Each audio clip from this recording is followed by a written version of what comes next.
Have you ever wanted to add a personal, artsy touch to your photos? Today, I'll show you how to transform any photo into a playful doodle masterpiece using Canva. No fancy software required. First, open Canva and start a new design. Upload the photo you want to doodle on. This could be a selfie, a landscape, or even a cute pet photo. Once your image is in place, head over to the left-hand panel and select the Draw tool.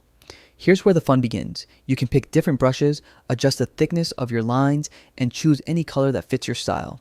Start sketching directly on your photo. Don't worry about perfection. The charm of doodles is in their freehand, creative look. Want to get even more artistic? You can use apps like Sketchify to convert your photo into a sketch first, then bring it into Canva. From there, add doodles, patterns, or little accents to make your photo truly unique. Experiment with layering, colors, and shapes.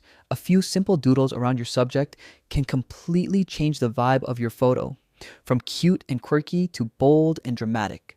And the best part? You can do all of this in minutes, right from your browser. So grab your favorite photo and start doodling today. With just a few clicks, you can turn ordinary pictures into playful, eye-catching artwork that stands out. Give it a try and watch your creativity come to life.